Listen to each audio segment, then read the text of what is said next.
What's up, everybody? Joe here, flying solo tonight. Notice no fellow listographers here. The reason?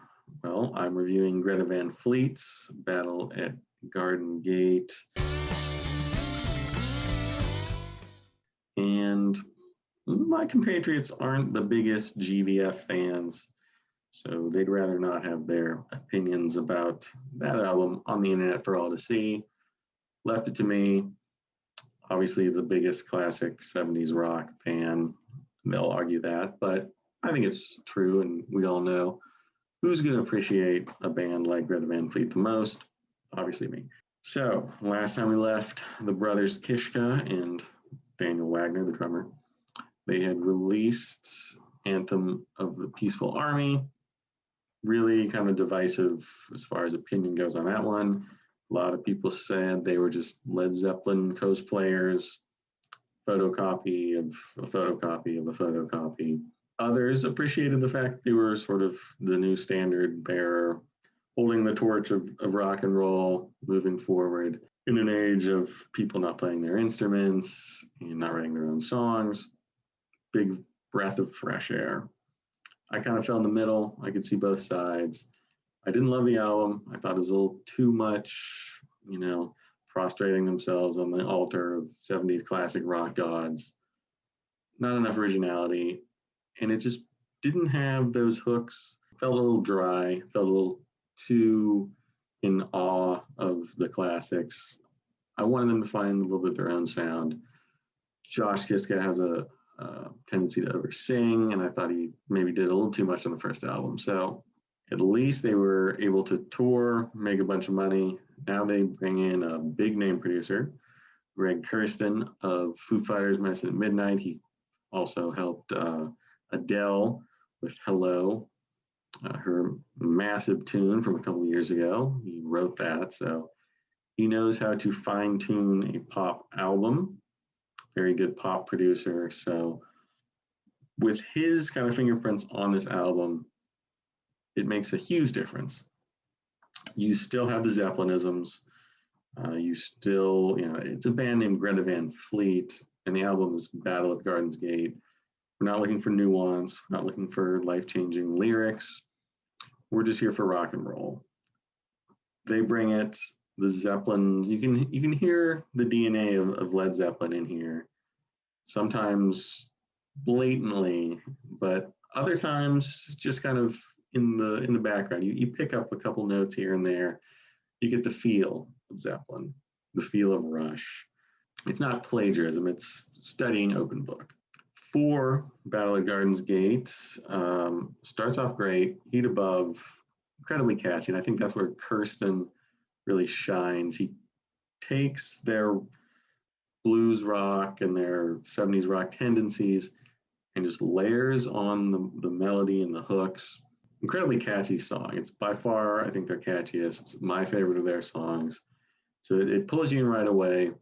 It's not too obvious a Zeppelin or, classic rock clone.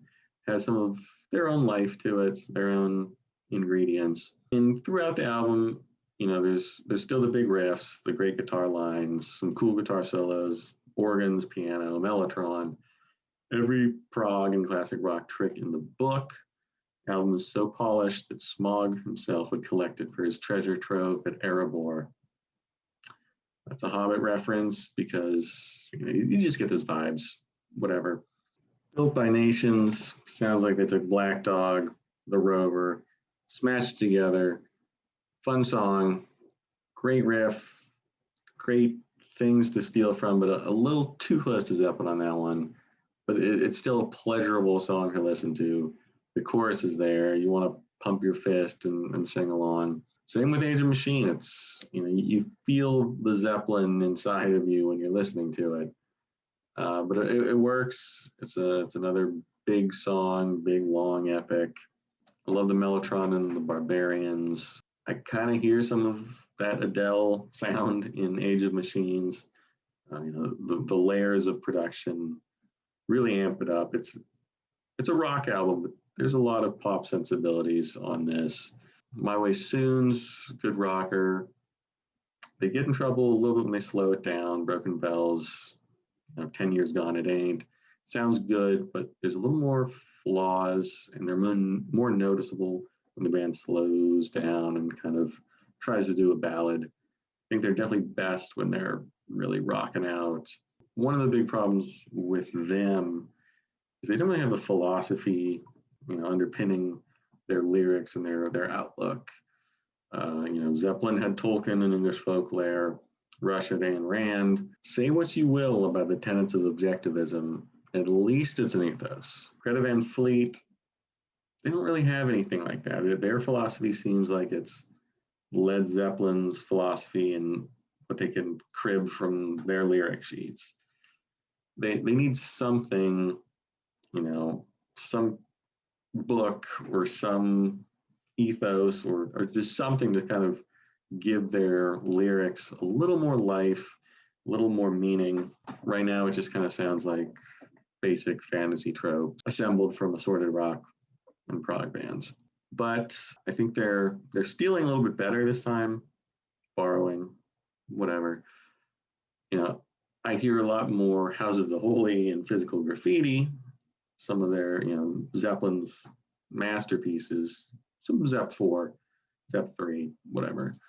And I think they just do it enough on this album. They don't do it too much, but they do it enough. The bombast, you're going to get a lot of that from Greta Van Fleet. Josh Kiszka has a great voice, hell of a set of pipes.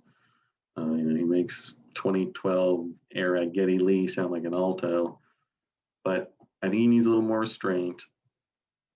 I don't think every song needs like 100% bombast turned up to 11.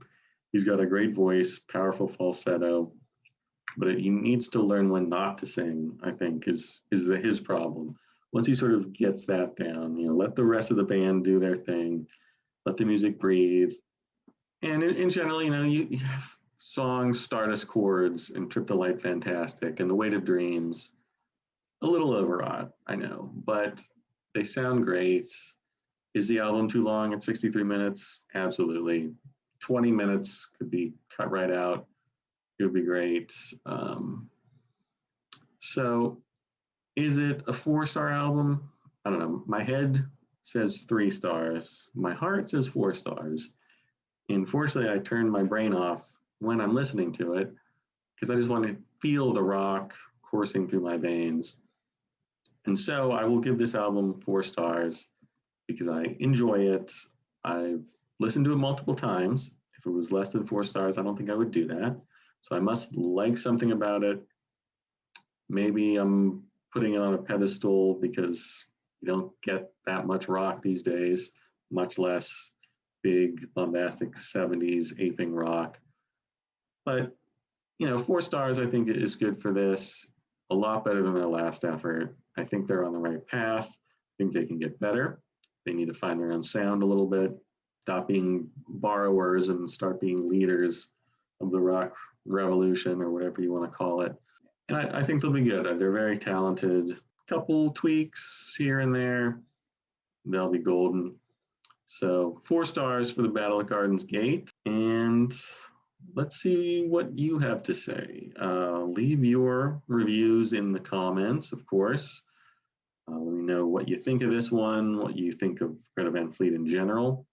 Do you think they're lame posers or carrying the torch for 70s rock and roll into the next millennium, decade, whatever you want to say? As always, like the video, check out the description for Facebook, Twitter, not LinkedIn, but Instagram. We do have Instagram now. We got a website, check that out. Obviously, subscribe to the channel as well. Hit the bell for notifications. And of course, check back daily. We got new content. We got some fun new listographies coming up. Of course, on Friday, we do our albums of the year. So check those out. And thanks for watching. We'll see you next time here on Listography.